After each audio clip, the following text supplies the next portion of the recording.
Bonjour à tous. Aujourd'hui, nous allons voir deux petits mots qui peuvent parfois poser problème en français. Les pronoms Y et AN.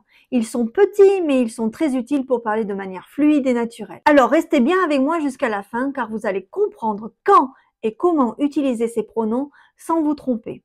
On commence tout de suite. Commençons par le pronom Y. Ce petit mot remplace deux types de compléments. Un lieu introduit par une préposition comme à, dans, sur, chez. Exemple, tu vas à la boulangerie?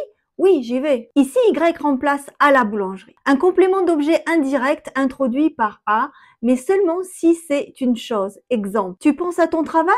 Oui, j'y pense. Attention, si le complément est une personne, on ne peut pas utiliser Y. Par exemple, tu parles à Marie? On dira je lui parle et non j'y parle. C'est clair? Allez, on continue. Passons maintenant au pronom en. Il remplace trois types de compléments. Un complément introduit par deux. Exemple, tu parles de ton projet? Oui, j'en parle. Ici, en remplace de ton projet. Un complément partitif, c'est-à-dire introduit par du, de, la, des. Exemple, tu veux du pain? Oui, j'en veux. Un complément de quantité. Exemple, combien d'enfants a-t-il? Il en a 3. Là encore, petite alerte, si on parle d'une personne, on utilise les pronoms toniques comme de lui, d'elle. Par exemple, je parle de Paul, je parle de lui et non j'en parle. Vous voyez, en est un pronom super pratique pour éviter les répétitions. Et que se passe-t-il si on utilise y et en dans la même phrase?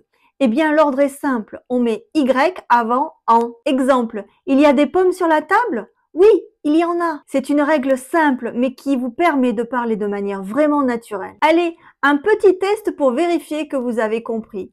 Complétez ces phrases avec Y ou en. Tu vas à la piscine? Oui. Tu veux du chocolat? Oui. Tu penses à ton voyage? Oui. Il y a des livres sur la table? Oui. Les réponses sont oui, j'y vais. Oui, j'en veux. Oui, j'y pense. Oui, il y en a. Bravo si vous avez tout juste. N'hésitez pas à refaire cet exercice pour vous entraîner. Voilà, maintenant vous savez tout sur Y et en. Ces deux pronoms sont de véritables alliés pour éviter les répétitions et rendre votre français plus fluide. Si cette vidéo vous a aidé, n'oubliez pas de mettre un pouce bleu, de vous abonner et d'activer la cloche pour ne manquer aucune autre leçon. Dites-moi dans les commentaires si vous avez des questions ou si vous aimeriez d'autres exemples. Merci de m'avoir suivi et à très bientôt. Bye.